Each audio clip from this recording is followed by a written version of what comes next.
안녕하세요, 윤호입니다. 혼잣말 에세이. 오늘의 이야기는 악마에게 영혼을 팔고 싶다입니다.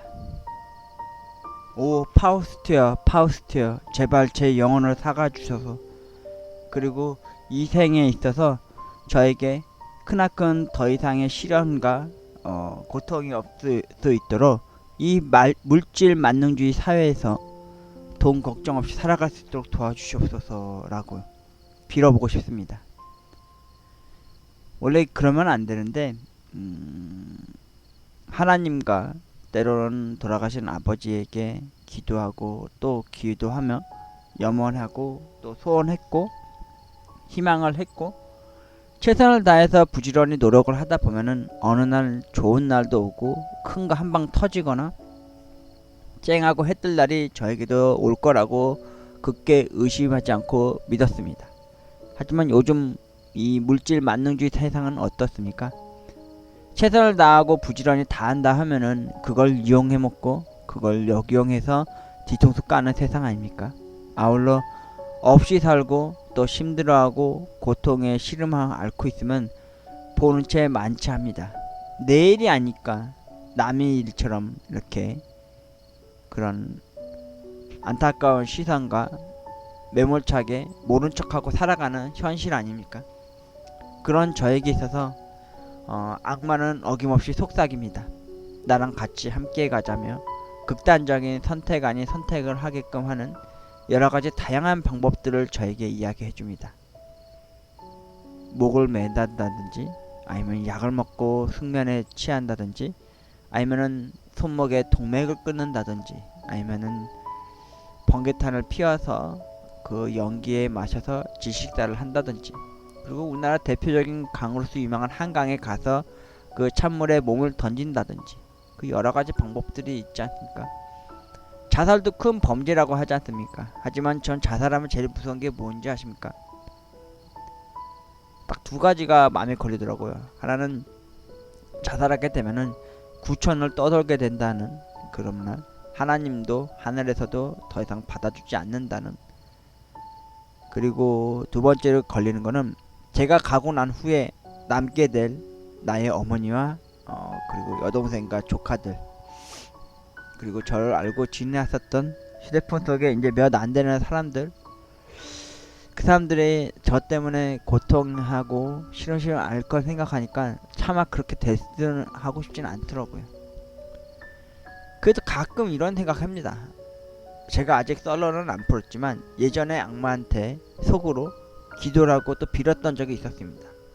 그날은 아버지가 할아버지 성묘 간다고 했는데 연락도 안 되고 심지어 집에 오는 시간이 됐는데도 늦어져서 거의 안 오다시피 할 때 고모네 형을 불러다가 차를 타고 할아버지 성묘길을 가차없이 차를 밟고 갈 때쯤에 저는 그 차창 밖을 바라보면서 악마에게 제 남은 영혼을 드릴 테니까 아버지 제발 건강하게 집에 돌아올 수 있게끔 해달라고 속으로 빌고 또 빌었던 적이 있습니다. 그런데 진짜 아니나 다를까 저 소름 끼치게 아버지가 집에 와 있는 겁니다. 나중에 늦게 오는 일에 대해서 알아봤더니 배터리가 다 떨어졌고 또 집에 오는 길에 근처 국수집에서 국수 먹고 오느라고 좀 늦었다고 하시더라고요. 그때 처음으로 악마에게 영혼을 팔았던 거를 세상 깨닫게 되었죠. 진짜 팔렸나 모르겠습니다. 만약에 안 팔렸다면 지금 다시 한번 빌어보고 싶습니다. 여러분도 아시다시피 제가 계속 고군분투하고 있지 않습니까?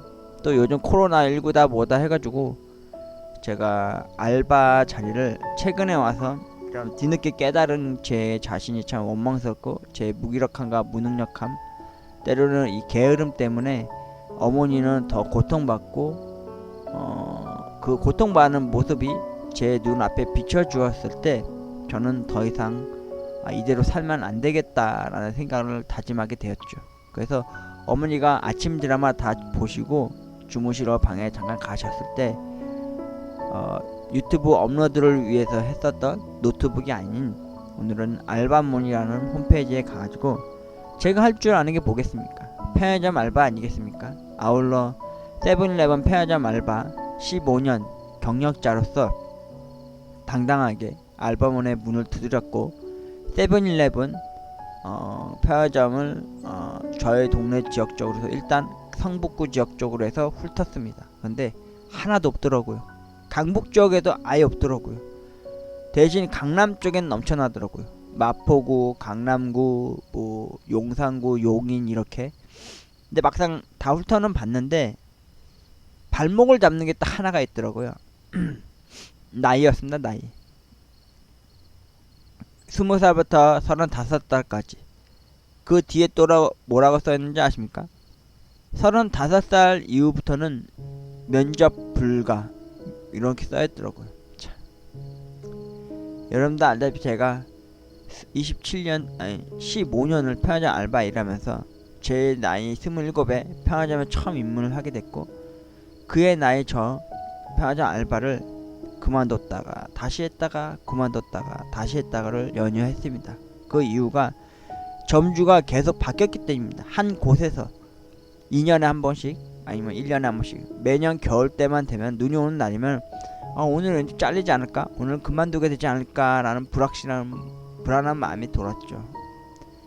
저는 원래 여름이 싫고 겨울이 좋은 날이었습니다. 저한테는. 왜냐면 여름에는 땀을 뻘뻘 흘리는 식은 땀을 많이 흘리는 다한증을 갖고 있었으니까요.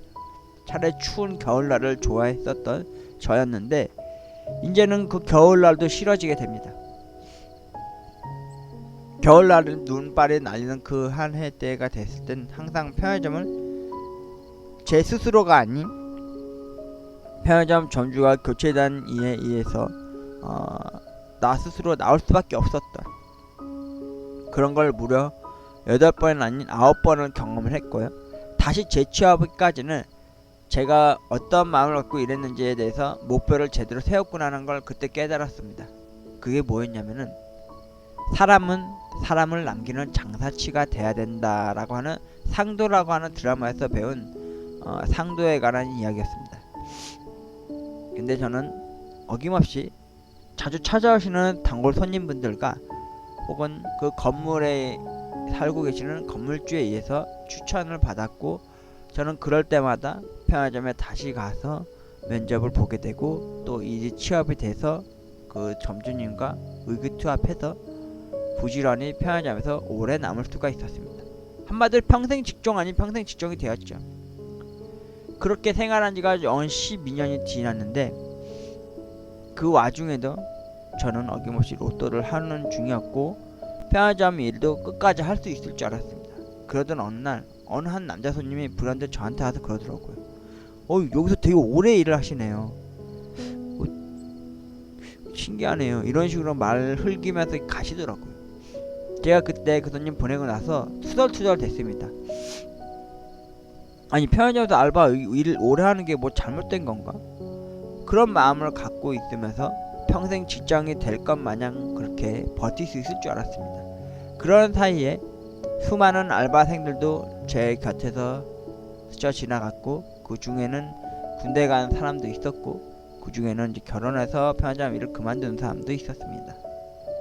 학교 문제 때문에 방학 끝나면 그만두는 사람도 있었고요. 그리고 점주들도 더 일을 하고 싶어도 거기가 노른자 땅인데도 불구하고도 2년에 한 번씩 그만둘 수밖에 없었던 그런 현실이었죠. 그리고 아니나 다를까 정확히 12년이 되던 해 시사 프로에도 많이 나왔었는데, 편의점 주변의 모든 상권들이 강남 특화 거리가 되고 나서 관광 특화 거리가 되고 나서부터 중국 관광객들이 엄청 몰려올 당시였어요. 그래서 모든 온갖 가정집들과 건물 갖고 있었던 몇몇 분들은 쉴 새 없이 2달에 한 번, 3개월에 한 번씩 건물을 리모델링하는 것을 많이 보게 됐습니다. 유일하게 편의점만 살아남은 상황이었었죠 그때는. 근데 그 편의점도 이제 폐점을 맞기 시작했죠.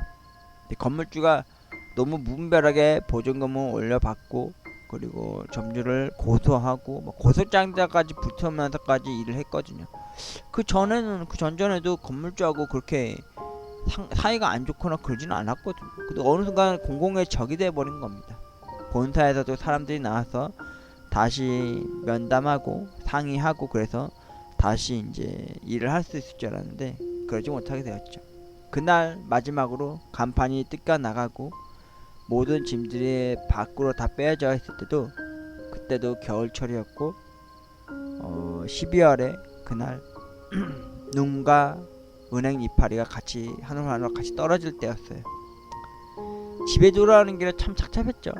그래도 그때는 또 계속 일하고 싶은 그 열정 안에 있어서 알아보다가 신사 1번 출구 쪽에 있는 편의점에서 일을 하기 시작했죠. 지금의 전 점주와 만나서 또 어김없이 이게 투합을 하고 2년을 끝까지 버텼습니다. 재계약 기간 되었을 때 재계약이 돼서 2년 더 일했을 줄 알았습니다. 근데 그 점주가 그때 당시에 뜬금없이 그 승리 게이트가 터지고 나서 그 근방의 주말 장사는 완전 초토화가 된 겁니다. 근처에 클럽이 몇 개가 더 있어서 그 주말은 근근히 장사가 됐었거든요. 가뜩이나 평일 장사도 옆에 연금보험 회사가 세종시로 옮겨지는 바람에 매출이 갑자기 급감하듯이 뚝 떨어지는 상황이었거든요. 그러다가 주말 장사에 좀 버텨보려고 했었는데 주말 장사도 그렇게 물건 나가게 된 거죠. 한 달 반 정도? 그때 점점이 좀 타격이 많이 컸다고 그러더라고요. 그래서 매장을 더 운영을 못하고 다른 점주한테 새로 생기면은 인수인계해서 보내겠다고.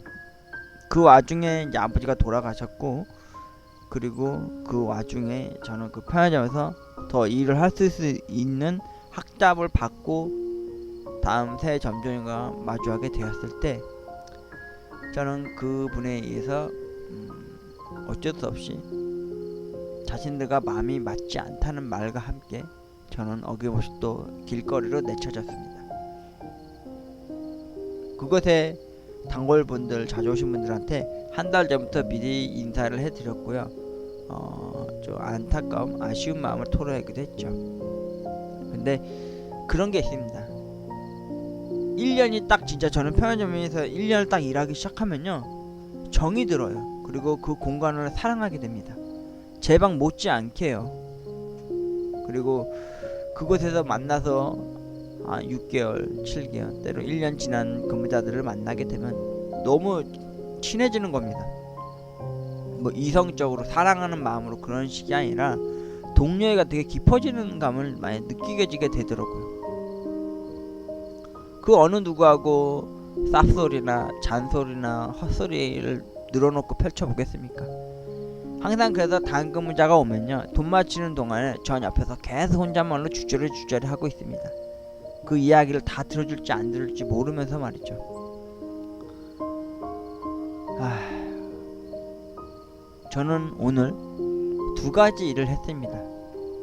건강보험 회사에다 다시 한번 또 전화를 해서 도움을 요청을 했지만 안 됐고요. 오히려 얼음장 아닌 얼음장 같은 말을 들었죠. 6개월 연체되고 또 몇 개월 더 연체되다 보면은 어느 날 집에 차압이 들어오고 또 공매가 당해서 뭐 집을 빼앗길 수 있다는 그런 불합리한 그런 이야기들 들었죠. 푸념 아닌 푸념도 떨었고 하소연도 해봤습니다. 그런데 잘 안되더라고요.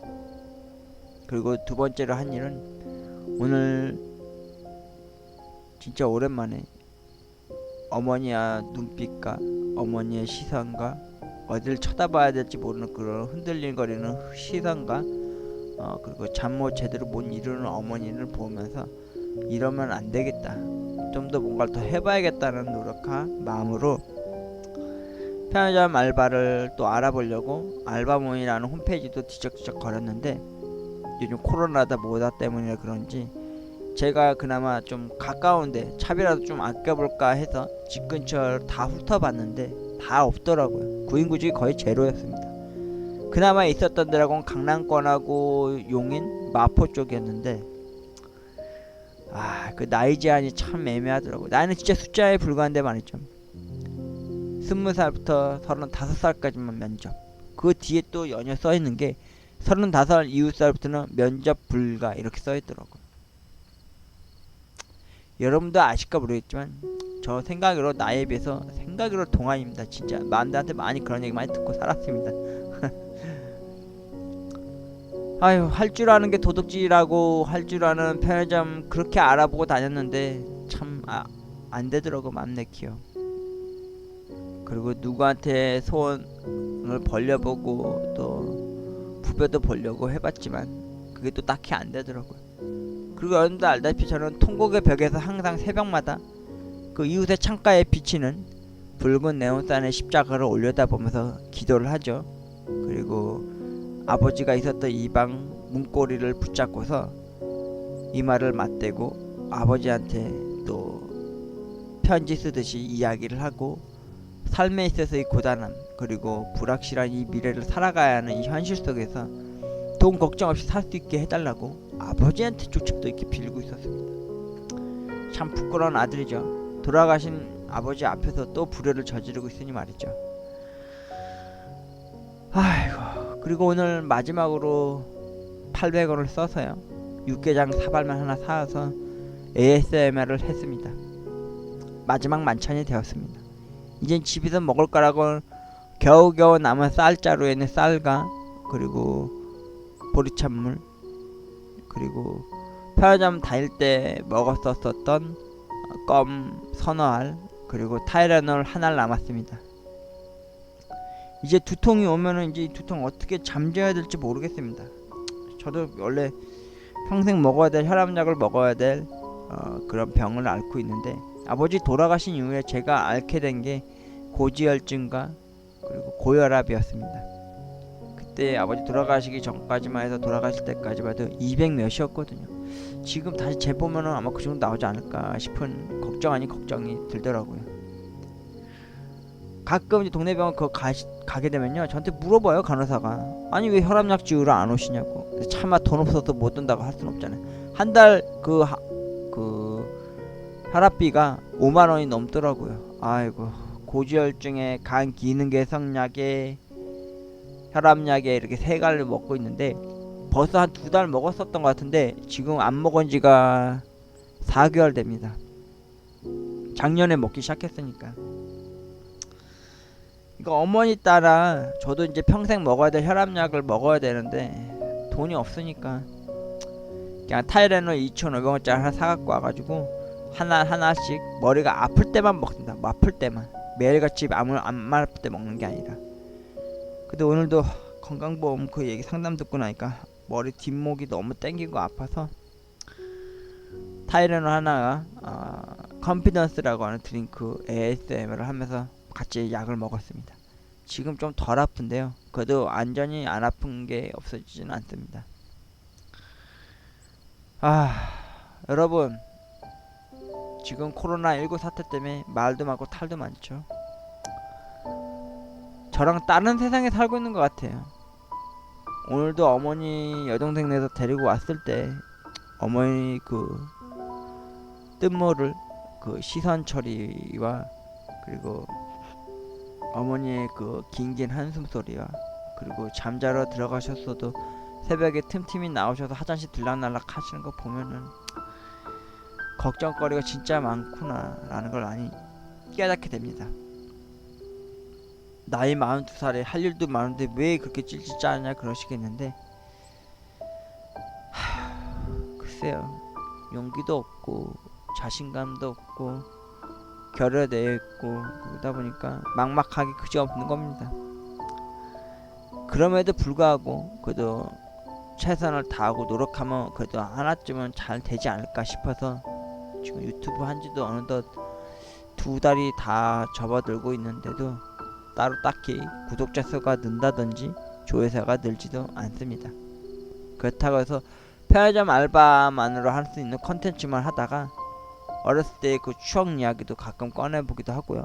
그리고 제가 알고 있는 괴담 이야기나 무서운 이야기 혹은 썰도 틀어본 적도 있고 그리고 그 ASMR이라고 해서 그 소리로 들려지는 먹거리나 소리로 들려지는 뭔가의 길거리를 걷는 그 소리나 그리고 토요일마다 하는 로또방에 로또나 혹은 연금 복권 1등 당첨되기를 간절히 바라면서 하는 로또로 하러 가는 길을 계속 하고도 있지만 참 많이 잘 안 나오네요. 구독자 수도 그렇고 조회수도 안 나오고. 그때 언제였지? 지난주에는 처음으로 19금 썰이라 그래가지고 네토라레 혹은 애널 섹스에 대한 얘기를 좀 할 때 좀 순화적으로 하고 저만의 약간 그죠? 저만의 그 발언 아닌 발언을 소신 발언도 했었지만 제대로 먹히질 않네요. 오늘도 어느덧 이렇게 주저주저 하면서 점심시간 때부터 지금까지 이렇게 달려오다 보니까 벌써 해가 뉘엿뉘엿지려는지 어둑어둑해지네요. 참 우습죠. 지금 바깥은요 눈부신 햇살로 가득합니다. 따뜻한 봄날처럼요. 봄날이기도 하고요. 그런데 저의 눈동자와 제 마음은 여전히 비가 올 것처럼 흐릿한 암흑기입니다. 암흑기. 그리고 여러분도 아시겠지만 저에겐 징크스가 참 많죠. 비가 올 것처럼 흐릿한 날엔 가슴 아픈 이별을 했고 길거리에 분뇨, 일명 똥차를 봐서 똥을 치는 차량을 보면은 그날 하루 죽쓰는 거고요. 그리고 길을 걷다가 맨홀 뚜껑을 밟게 되면은 진짜 불행 아닌 불행이 겹치는 날이기도 했죠. 근데 오늘은 다 두 가지를 본 것 같아요.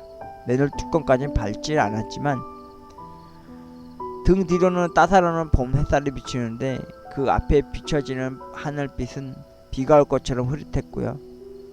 그리고 어머니를 여동생네에 모셔다 드리고 여동생네에서 다시 집으로 돌아오는 길에 보니 분뇨차가 분뇨를 치우고 있더라고요.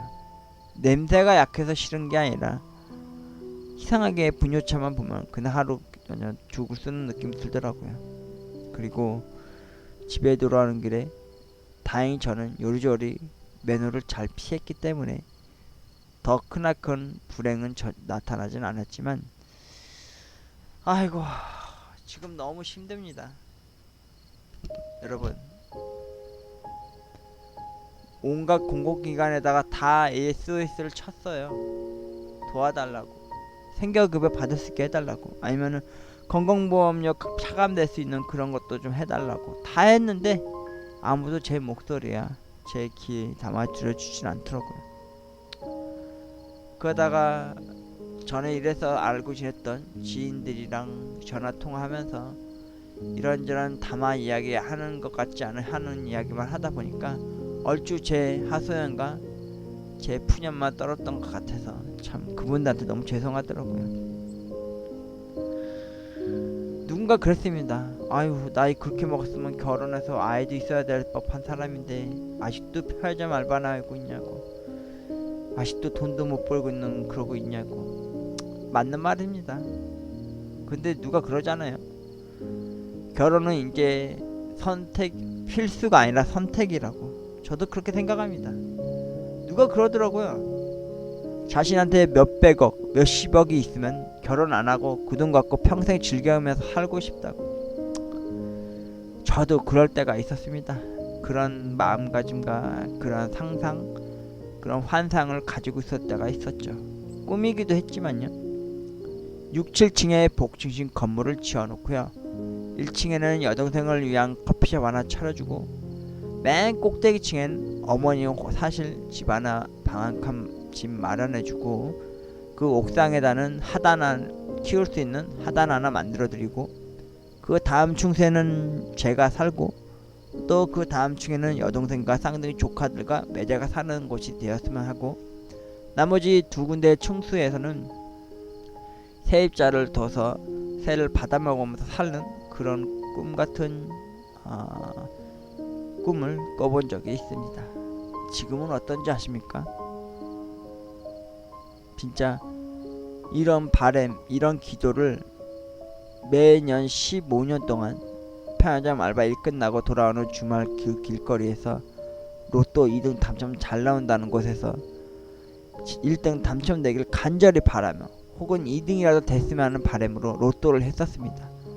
그러던 어느 날 연금복권이라고 하는 매월 15일마다 20년 동안 500만원을 지급받을 수 있는 연금 형식의 로또 복권도 나왔고요. 주택복권 같은. 그때 당시에 아버지랑 저랑 같이 달렸습니다. 나는 로또를 해오면 아버지께서는 연금복권을 해오셨고요. 항상 매번 나와 아버지는 그로 인해 의기투합해서 돈 걱정 없이 살 수 있는 그런 바람대로 꿋꿋이 잘 버텨나갔었는데 아버지도 없고 저만 혼자로 남으니 참 많이 외롭게 되더라고요. 그리고 이웃의 창가에 비치는 맞은편 청탑에 높게 서 있었던 붉은 네온산의 십자가를 창문에 비친 그 모습에 두 손 모아 기도를 하며 돈 걱정 없이 살게 해달라고 간절히 요청 아닌 요청을 한 적도 있습니다. 그리고 아버지에게 이야기를 하듯이 편지도 써보고요. 근데 참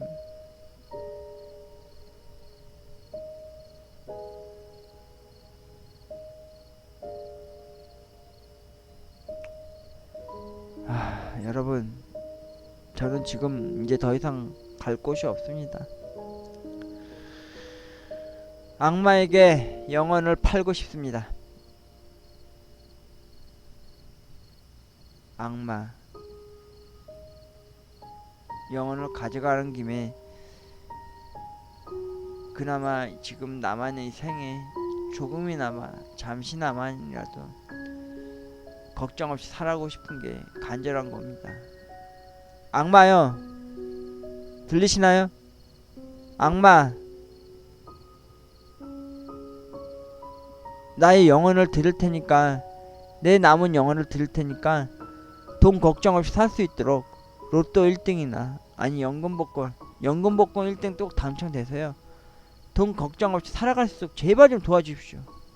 악마요, 악마요, 나의 영혼을 사가 주소서. 그리고 이번 생에 단 한순간만이라도 돈 걱정 없이 살 수 있는 그 기회와 희망의 땅으로 저를 인도해 주소서. 악마여, 내 남은 영혼을 당신에게 바치겠나이다.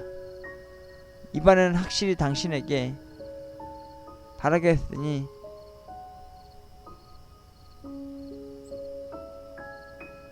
저를 돈 걱정 없이 살 수 있는 그런 바람을, 부탁을 드리옵나이다. 혼자만 에세이 악마에게 영혼을 팔고 싶은 윤호였습니다.